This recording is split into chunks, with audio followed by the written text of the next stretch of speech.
انسجاما مع دعوة دولة رئيس الوزراء الأستاذ نور المالكي للشركات الكورية للمساهمة في بناء العراق الجديد، وضمن توجيهات معالي وزير التعليم العالي الأستاذ علي الأديب في الاستفادة من التجربة الكورية، زار جامعة واسط وفد يمثل شركتي دايو وهونداي الكوريتين الجنوبيتين برفقة رئيس جمعية الصداقة العراقية الكورية الدكتور ماهر الزويدي.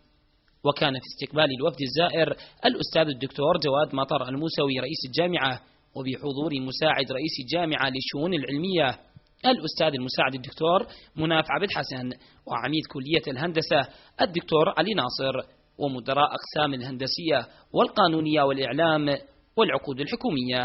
فأخذنا نتباحث في مجموعة من المشاريع، لا سيما أن جامعة واسط هي من الجامعات الحديثة وهي في طور البناء، وطرحت مجموعة من هذه المشاريع، منها مشاريع إنتاجية تتمثل في إعداد دواجن للحيوانات لكلية الزراعة، أو إنشاء بناء كلية الطب والمشفى الجامعي.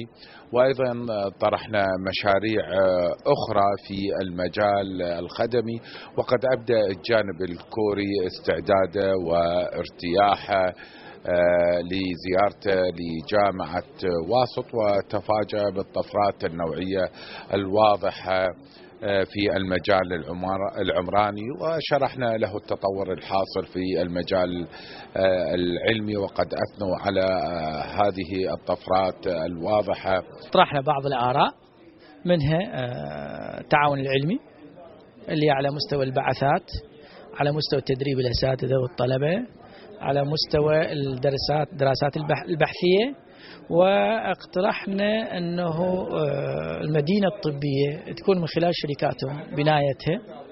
وهناك مشروع طبعا في المحافظة 10,000 دونم يعملون فيه معامل تربية العجول، معامل العلف، ومعامل أخرى إنتاجية.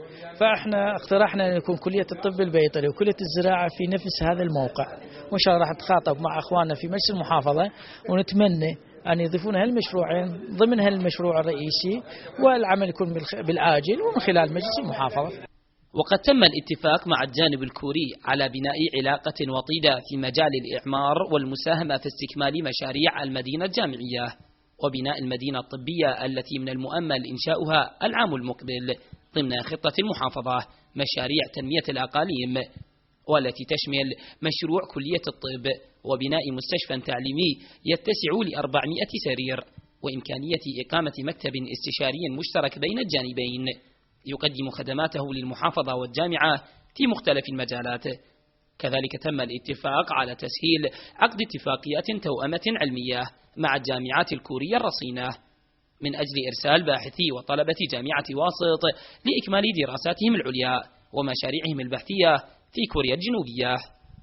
The project for the Wasit University مهتمة في التعاون مع جامعة واسط في مجال الإنشاءات والبناء، ونأمل في اتصال الجامعات الكورية مع جامعة واسط، عمل تواصل بين الجامعات الكورية وجامعة واسط، وراح أعمل على توطيد العلاقات بين الجامعات الكورية وجامعة واسط إن شاء الله. هدفنا هو توطيد العلاقة بين الجانب العراقي والجانب الكوري في مختلف المجالات، الدراسات والبعثات والزمالات، وأيضا مساهمة الشركات الكورية في بناء أقسام الكليات ودور الأساتذة، وكذلك المدينة الطبية التي تنوي جامعة واسط إنشاؤها. صراحة تفاجئنا بالمستوى الخدمات الموجودة والمستوى العلمي اللي موجود والسيستم اللي موجود داخل الجامعة. صراحة شفته يمكن من أرقى ما وجدناه في عموم المنطقة تقريبا. ركز السيد جواد الموسوي على بناء المدينة الجامعية، ونتأمل أنه ننجح في بناء المدينة الجامعية بالآجل إلى مدينة واسط لغرض تحفيز الجانب العلمي والإنساني في هذه المدينة الحبيبة. الحقيقة فرحنا كثيرا واستبشرنا كثيرا عندما دخلنا مقر الجامعة. المقر الحقيقة يمثل انعكاسه كبيرة، وحضر فد صرح حضاري كبير.